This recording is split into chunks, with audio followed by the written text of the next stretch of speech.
ترقی پسند افسانہ۔ ترقی پسند افسانوں کا اولین مجموعہ انگارے ہے، جو ترقی پسند تحریک کے آغاز سے کچھ عرصہ قبل دسمبر 1932 میں منظر عام پر آیا۔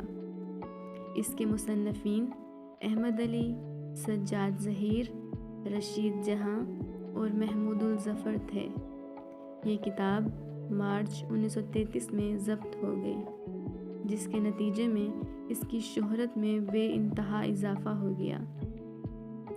انگارے کے خلاف 1932 میں انگریزی روزنامے ہندوستان ٹائمز کی 21 فروری کی اشاعت میں ایک مضمون شائع ہوا، جس میں آل انڈیا کانفرنس لکھنؤ کی مرکزی مجلس کی قرارداد کے حوالے سے کہا گیا تھا کہ ہم دل آزار اور فحش کتاب انگارے کی پرزور مذمت کرتے ہیں، جس میں خدا اور اس کے پیغمبروں کا مذاق اڑا کر تمام مسلمانوں کے جذبات کو ٹھیس پہنچائی گئی ہے، اور جو مذہب اور اخلاقیات دونوں کے نقطہ نظر سے انتہائی قابل اعتراض بات ہے۔